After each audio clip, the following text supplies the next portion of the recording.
tangan Anita dan menatapnya mesra. Aku sangat sedih melihatmu seperti ini.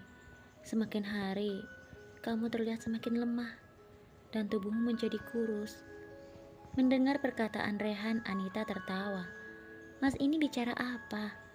Tubuhku sebesar ini saja dikatakan kurus. Lalu bagaimana dengan wanita yang lain? Yang memiliki tubuh indah dan lebih kurus dariku, Mas.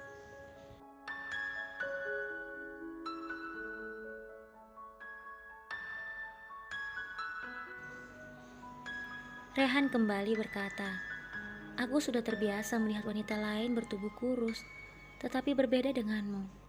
Aku terbiasa melihatmu bertubuh gemuk, jadi aku merasa sedih ketika melihatmu seperti ini.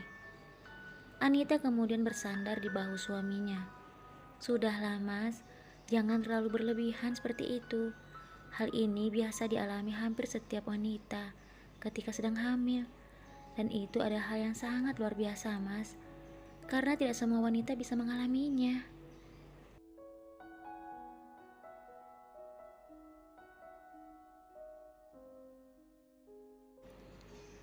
Selama proses kehamilan Anita, banyak hal-hal yang lucu dan menyedihkan terjadi padanya. Contohnya saja ketika dia dan keluarganya akan makan bersama. Baru saja Anita duduk di meja makan, Anita sudah berlari ke kamar mandi atau masuk kembali ke kamarnya karena tidak mampu menahan aroma makanan yang begitu menyengat.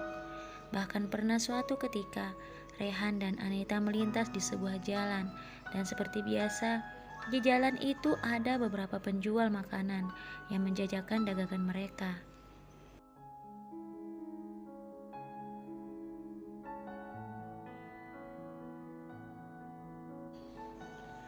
Anita yang tidak kuat menahan aroma makanan itu pun langsung berlari terbirit-birit karena rasa mual yang mengganggunya. Suatu hari ketika penjual bakso baru saja akan melewati rumah kedua orang tuanya, Anita yang melihatnya langsung berlari masuk ke dalam rumah. Penjual bakso itu pun sangat heran dengan apa yang dilakukan Anita.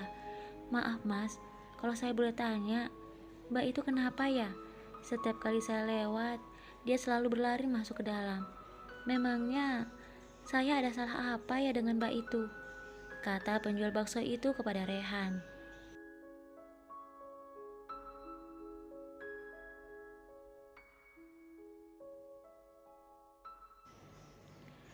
Rehan tersenyum. Mohon maaf Pak Le, itu istri saya. Bukannya dia benci dengan Pak Le ataupun hal yang lainnya. Tetapi saat ini dia sedang mengidam berat dan tidak bisa mencium aroma yang sangat menyengat. Ketika Pak Le lewat, aroma bakso Pak Le terasa begitu menyengat baginya. Jadi itu membuat dia tidak kuat dan berlari masuk ke dalam rumah.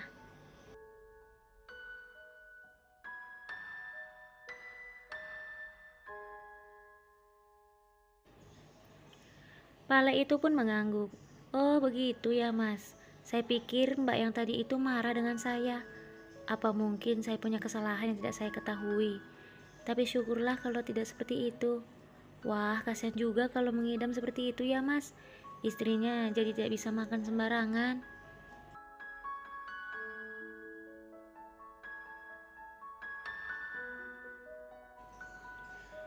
Rehan kembali tersenyum. Begitulah Pak Le, tidak semua makanan bisa masuk ke dalam perutnya. Itu pun juga tidak bertahan lama. Sebentar-sebentar dia berlari ke kamar mandi, mengeluarkan makanannya.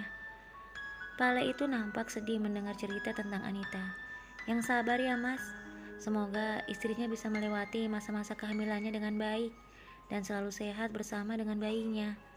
Saya minta maaf kalau saya setiap hari lihat di sini.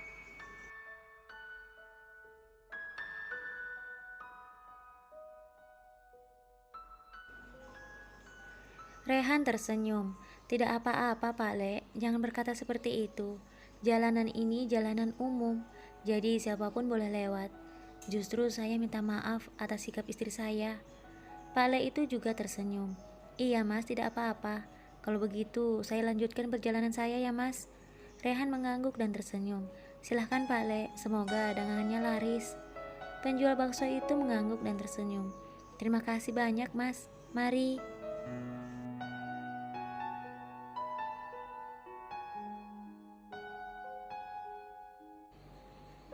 Hari demi hari, minggu demi minggu, bulan demi bulan telah berlalu.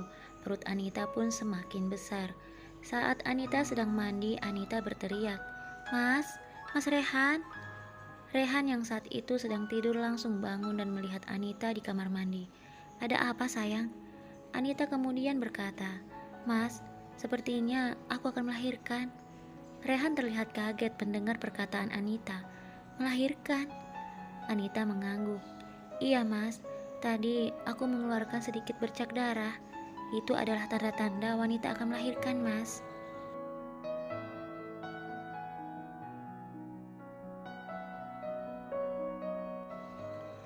Rehan kembali berkata, "Lalu, apa yang harus aku lakukan, sayang?"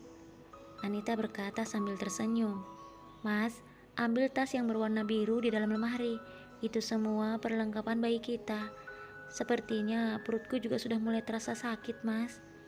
Rehan yang terlihat panik tidak tahu harus berbuat apa. Dia hendak mengambil tas yang dimaksud oleh Anita, tetapi dia juga khawatir dengan Anita yang saat itu berada di dalam kamar mandi.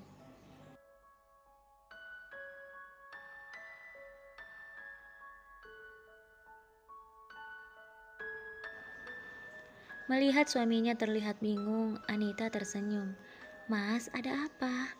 Rehan kembali bertanya, "Apakah tidak apa-apa aku meninggalkanmu sendiri di sini?" Anita tersenyum. "Tidak apa-apa, Mas. Pergilah bersiap-siap. Setelah aku mandi, Mas antar aku ke klinik temanku ya." Rehan hanya mengangguk. Setelah itu, dia berlari menuju lemari pakaian yang dimaksud oleh Anita dan mengambil tas bayi yang berisikan semua perlengkapan calon bayinya yang sudah disiapkan Anita.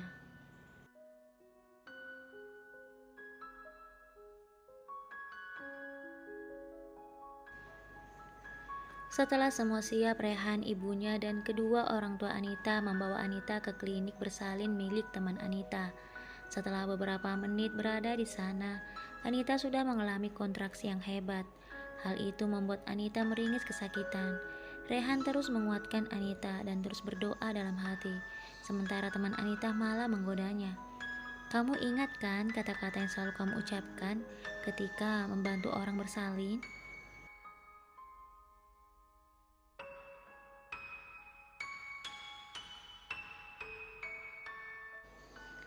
Mendengar perkataan temannya, Anita tersenyum sambil meringis kesakitan. Ternyata mengatakan hal itu tidak semudah apa yang dirasakan oleh ibu-ibu yang melahirkan itu. Rasanya sangat sakit dan sungguh luar biasa. Tidak lama kemudian, tiba-tiba Anita berkata kepada temannya, "Aku merasa aku akan buang air besar di sini."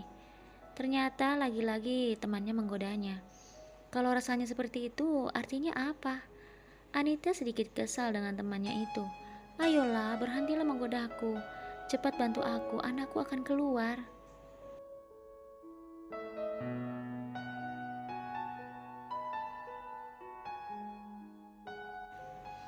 Dan memang benar, akhirnya Anita berhasil melahirkan seorang bayi laki-laki yang sangat tampan.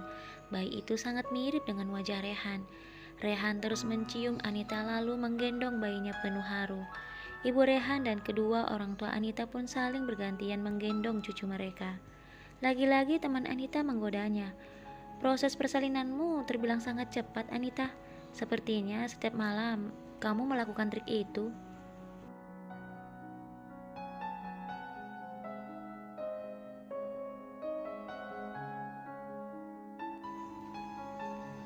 Anita mengerti maksud perkataan temannya itu. "Tidak setiap malam, tapi setiap waktu ketika kami sedang berduaan. Iya kan, Mas?" Hal itu membuat semua orang tertawa. Tidak hanya sampai di situ saja. Teman Anita kembali berkata, "Oh ya, Mas Rehan. Mas Rehan tidak perlu khawatir karena istri Mas Rehan tidak mengalami robekan. Jadi, dia tidak perlu dijahit." Sebenarnya Rehan tidak terlalu mengerti maksud perkataan teman Anita itu. Namun Anita langsung tertawa dan memeluk lengan Rehan manja yang saat itu masih duduk di sampingnya. "Syukurlah hal itu bisa aku terapkan ketika aku melahirkan."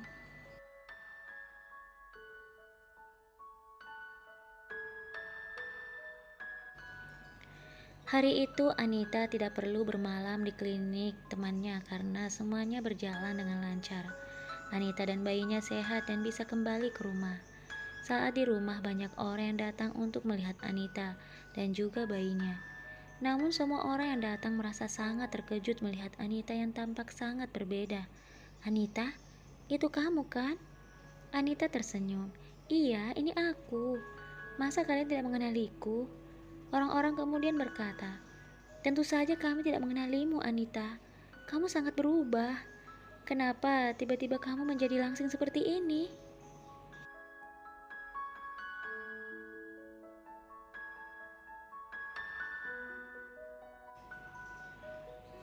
Anita kemudian tersenyum. "Itu semua karena saat aku hamil, aku mengidam berat. Aku tidak bisa makan seperti biasanya. Tidur pun tidak terlalu nyenyak. Hal itu berlangsung selama kehamilanku dan membuat berat badanku turun drastis." Semua orang pun terlihat sangat bahagia melihat Anita dan juga bayinya sehat. Kebahagiaan itu terpancar dari semuanya, terutama dari Rehan, ibu Rehan dan kedua orang tua Anita.